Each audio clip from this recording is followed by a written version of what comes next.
In search of adventure, humans are often willing to travel to the absolute ends of the earth, climbing the tallest mountains or diving into the deepest oceans. But when a cheap thrill can be found just a short distance from home, that place quickly becomes a magnet for local adrenaline seekers. 5 friends decided to spend a summer night together, exploring a small hidden cave nearby. But out of those 5 friends, only one would return home alive. Gollum's Cave is a small, unassuming fracture on the slopes of Y Mountain in Provo, Utah, located right next to the Brigham Young University campus, where our story takes place. It was known only to a tight-knit circle of students, and most locals had no idea it even existed until 2 experienced cavers finally mapped it. Among students, it was jokingly called the Cave of Death. Tragically, there was far more truth to that joke than anyone could have ever anticipated. On the evening of August 17th, 5 friends gathered at a local restaurant to make plans for the night. 21-year-old Jennifer Galbraith, 18-year-old Ariel Singer, 28-year-old Scott McDonald, 24-year-old Blake Donner, and 26-year-old Joseph Ferguson. Jennifer and Blake were a couple, and their relationship was described by friends as incredibly warm and full of deep understanding. Blake was a creative soul, an artist, a writer, a rock band vocalist, and a member of a charitable organization. Jennifer was described as a vibrant, fun-loving girl who completely embraced life. Over dinner, Jennifer told the group how she had squeezed into this specific cave once before, but she mentioned that the water inside was so brutally cold that when she finally crawled out, she actually lost consciousness. For the group, this didn't sound like a warning. It sounded like a challenge. Everyone laughed it off, confident that this time things would be different. They joked and encouraged each other, fueled by the thrill of the unknown. After dinner, they parted ways to get a little rest before their late-night adventure. They agreed to meet at the base of the mountain at around 3 a.m. The night was dark, hot, and humid, the absolute perfect atmosphere for a midnight thrill. They brought very minimal gear, just a flashlight and some candles. None of them dressed for the harsh underground environment. The guys were in shorts and sandals, completely shirtless, and the girls were just as lightly dressed. By the time they reached the cave entrance at around 4:30 a.m., the opening looked even more unwelcoming in the dead of night. Looking into the pitch-black slit in the earth, Joseph had a sudden, overwhelming bad feeling. He decided right then and there not to go any further. He chose to stay outside, waiting for his friends to return. The cave itself was small, but it featured 2 distinct splits. The friends were focused on one specific path, the one leading to a submerged hole in the ground. This tight, flooded underwater tunnel was about 15 feet long and led directly to a secret, isolated chamber containing an air pocket big enough to hold about 6 to 8 people. Duck walking through the dark, the 4 friends advanced about 50 feet into the cave until they reached the edge of the water pool. The underwater tunnel was agonizingly tight. It was a mere 18 inches wide and 24 inches high. To pass through it, you had to go one by one, holding your breath in total darkness, relying entirely on a guideline rope that someone had strung along the tunnel for orientation. Jennifer went first. One after another, Blake, Scott, and Ariel submerged into the freezing, muddy water behind her. Each felt a mix of intense excitement and a creeping sense of fear, but the hunger for adventure pushed them forward. When the friends finally breached the surface inside the secret chamber, their hearts were likely racing from the adrenaline, causing them to consume oxygen much faster than normal, and the air they were breathing in was deeply treacherous. The chamber was incredibly cramped, with a ceiling height of only about 4 feet.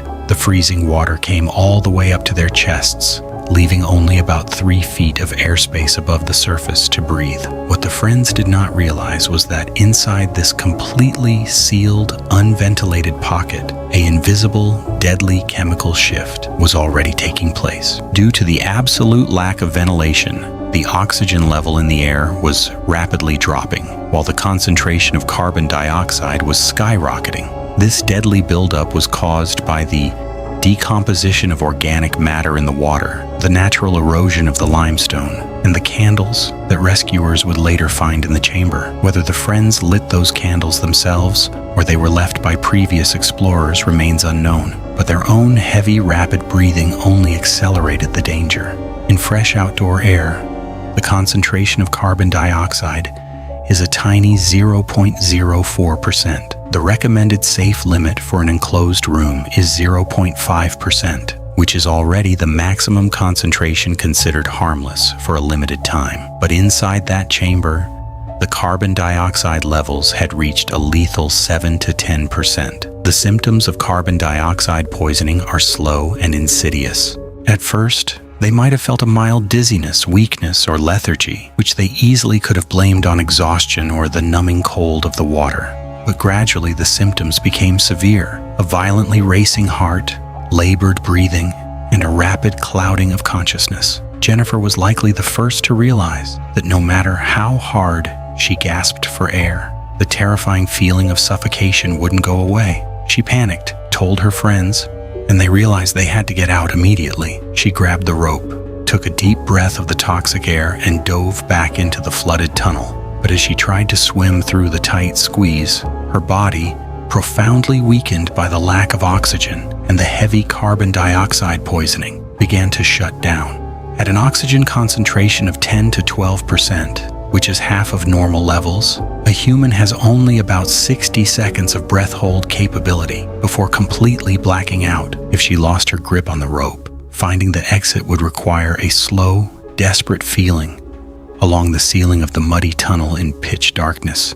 Jennifer lost consciousness mid-swim, her body coming to a halt inside the narrow tube. Back in the chamber, Blake, Scott, and Ariel spent several more agonizing minutes trapped in the suffocating atmosphere. Ariel went into the water next. With carbon dioxide levels that high, her body demanded she breathe twice as fast just to stay conscious. After taking several rapid, deep breaths of the poisoned air, she held what little breath she had and dove in. But midway through the 15-foot tunnel, she collided directly with Jennifer's unmoving body. Experiencing a desperate, violent urge to breathe, Ariel became completely disoriented in the tight space and blacked out right behind her friend. Blake and Scott spent several more fatal minutes in the toxic air chamber before Blake dove in next. Moving through the pitch black, he suddenly realized that Ariel wasn't moving and that the only way to survival was blocked. He desperately tried to push the bodies forward to clear the path, but in a tunnel measuring just 18 by 24 inches, trying to bypass or push through two human bodies was an absolute physical impossibility. Deprived of oxygen, Blake quickly lost consciousness. Scott, who had been trapped in the poisoning air chamber the longest, was undoubtedly desperate to escape. His journey through the tunnel ended almost immediately as he collided with Blake's body. Given the extreme duration he had spent breathing the toxic air, Scott likely lost consciousness almost instantly. Outside, Joseph had no idea how much time his friends intended to spend in the cave. But after waiting for 2 agonizing hours in total silence, his anxiety turned to pure panic. He crawled back into the cave, reaching the edge of the water pool. He stared into the black water, but he couldn't see any movement or the faint glow of a flashlight. At 6:25 a.m., Joseph finally called 911. Rescuers quickly arrived and realized the gravity of the situation. Knowing the victims were trapped in a secret chamber, they immediately began pumping pure oxygen into the cave, while simultaneously trying to pump out some of the water from the tunnel to create an air gap. But the moment the water level dropped even slightly, Jennifer's body surfaced from the pool. One by one, all 4 friends were pulled from the water: Jennifer, Ariel, Blake, and Scott. Tragically, every single one of them was found facing the exit. The subsequent autopsies confirmed the cause of death for all 4 as asphyxiation and drowning. They were bold, young, vibrant people between the ages of 18 and 28, all at the absolute peak of their physical strength. It was unimaginable that all 4 would fall victim to drowning, unless the very air inside that cave had betrayed them first. Following this devastating tragedy, the entrance to Gollum's cave was permanently filled with concrete to ensure no one else would ever suffer the same fate. The fatal mistake made by Jennifer, Ariel, Blake, and Scott was a blind belief that everything was under control, A professional caver would never enter an unventilated air pocket inside a cave without a carbon dioxide detector. Furthermore, the group carried only a single flashlight for all 4 of them. Perhaps if each of them had possessed their own light source, someone on the way back might have been able to navigate the pitch-black water more successfully after encountering the unresponsive body of their friend. See you in the next story, and please keep your adventures exciting but safe.